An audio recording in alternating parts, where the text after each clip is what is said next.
আসসালামু আলাইকুম, কেমন আছেন সবাই? আশা করি সবাই অনেক ভালো আছেন। স্বাগতম সবাইকে এইচএসসি প্রিপারেশন সিরিজের একটা নতুন ভিডিওতে। আজকের ভিডিওতে বাংলা প্রথম পত্রে আমার পথ প্রবন্ধ নিয়ে আলোচনা করব।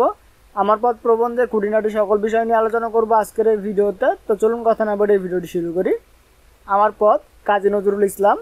লেখক পরিচিতি, জন্ম পরিচয় 25 মে 1899 খ্রিস্টাব্দ, 11 জ্যৈষ্ঠ 1306 বঙ্গাব্দ, বর্ধমান জেলার আসানসোল মহকুমার চুরুলিয়া গ্রামে জন্মগ্রহণ করেন। পিতা কাজী ফকির আহমেদ, মাতা জায়েদা খাতুন।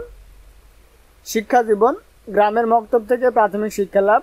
মাধ্যমিক প্রথমে রানীগঞ্জের শিয়ালশোল রাজ স্কুল, পরে মারকুন উচ্চ ইংরেজি স্কুল, সর্বশেষ ময়মনসিংহ জেলার ত্রিশালের দরিরামপুর স্কুল থেকে দশম শ্রেণী পর্যন্ত পড়ালেখা করেন। কর্মজীবন বা পেশা: মসজিদের ইমামতি, লেটো দলে যোগদান, 1917 সালে সেনাবাহিনীর 49 নম্বর বাঙালি পল্টনে যোগদান, রাজনীতি, পত্রিকা সম্পাদনা কিংবা চলচ্চিত্রের সাথে যুক্ত হওয়া সহ বহু বিচিত্র অভিজ্ঞতায় তার জীবন ছিল পূর্ণ। পুরস্কার বা সম্মাননা: কলকাতা বিশ্ববিদ্যালয় কর্তৃক জগতারিণী স্বর্ণপদক 1945 সালে, ভারত সরকার প্রদত্ত পদ্মভূষণ 1960 সালে উপাধি লাভ করেন। রবীন্দ্র ভারতী বিশ্ববিদ্যালয় কর্তৃক ডিলিট 1969 সালে এবং ঢাকা বিশ্ববিদ্যালয় কবিকে ডিলিট উপাধি 1974 সালে ডিগ্রি প্রদান করেন। এছাড়া 1976 সালে বাংলাদেশ সরকার কর্তৃক কবিকে একুশে পদক প্রদান করেন। মৃত্যুবরণ 1976 সালে 29 আগস্ট, 12 ভাদ্র 1383 বঙ্গাব্দ। কাব্যগ্রন্থ: অগ্নিবীণা, বিষের বাঁশি, ভাঙ্গার গান, সাম্যবাদী, ফণিমনসা, জিঞ্জির, সন্ধ্যা, দোলনচাপা, ছায়ানট, চক্রবাক, পুবের হাওয়া, ঝিঙ্গে ফুল। উপন্যাস: বাঁধনহারা, মৃত্যুক্ষুধা, কুহিলিকা।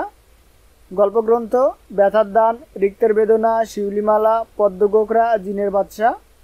নাটক: ঝিলিমিলি, আলেয়া, পুতুলের বিয়ে, মধুমালা। প্রবন্ধ গ্রন্থ: যুগবাণী, দুদিনের যাত্রী, রাজবন্দির জবানবন্দি, ধূমকেতু। গানের সংকলন: চোখের জাতক, নজরুল গীতি, গানের মালা, নজরুল স্বরলিপি, গীতি সদ্দল, সুরমুকুর। পত্রিকা: ধূমকেতু, নাঙ্গল, দৈনিক নবযুগ তার সম্পাদিত পত্রিকা। কাজী নজরুল ইসলামের উপন্যাস কাব্যগ্রন্থগুলো মনে রাখার সহজ টেকনিক জানতে চাইলে অবশ্যই আমাদের কমেন্ট করে জানাবেন। মনে রাখার সহজ উপায় নিয়ে খুব শীঘ্রই একটি সিরিজ আসবে। আমার পথ প্রবন্ধের গুরুত্বপূর্ণ তথ্যাবলী: কর্ণধার অর্থ নেতৃত্ব দানকারী ব্যক্তি। বুড়ি লেখকের জন্য সর্বপ্রথম কি এনেছিল? আম। আমার পথ দেখাবে আমার সত্য বাক্যটি আমার পথ প্রবন্ধের। সত্যের বিরোধী পথ কবির কাছে বিপথের। রাজভয় লোকভয় কবিকে বিপথে নিয়ে যাবে না। যার ভিতরে ভয় সেই বাইরে ভয় পায়। নিজকে চিনলে মানুষের মনে আপনা আপনি একটা জোর চলে আসে। আত্মাকে চেনা সহজ স্বীকারোক্তি। নিজকে চেনা নিজের সত্যকে গুরু এবং পথ প্রদর্শক কাণ্ডারে বলে জানা। মিথ্যা বিনয়ের চেয়ে অনেক বেশি ভালো, উক্তটি আমার পথ প্রবন্ধের। কবি নিজেকে অভিশাপ রথের সারথি হিসেবে আখ্যায়িত করেছেন। সম্মানজনক শব্দের অর্থ ঘষে মেজে পরিষ্কার করা। তো এই ছিল আজকের ভিডিওতে। তো এই পিডিএফটি আপনাদের দিয়ে দেওয়া হবে। এই পিডিএফের লিঙ্ক আমাদের ভিডিওর ডিসক্রিপশন বক্স এবং ফার্স্ট কমেন্টে দিয়ে দেওয়া হবে। সেখান থেকে আপনারা খুব সহজে ডাউনলোড করতে পারবেন, অথবা আমাদের ওয়েবসাইটে দেওয়া থাকবে, সেখান থেকে আপনারা খুব সহজে ডাউনলোড করতে পারবেন।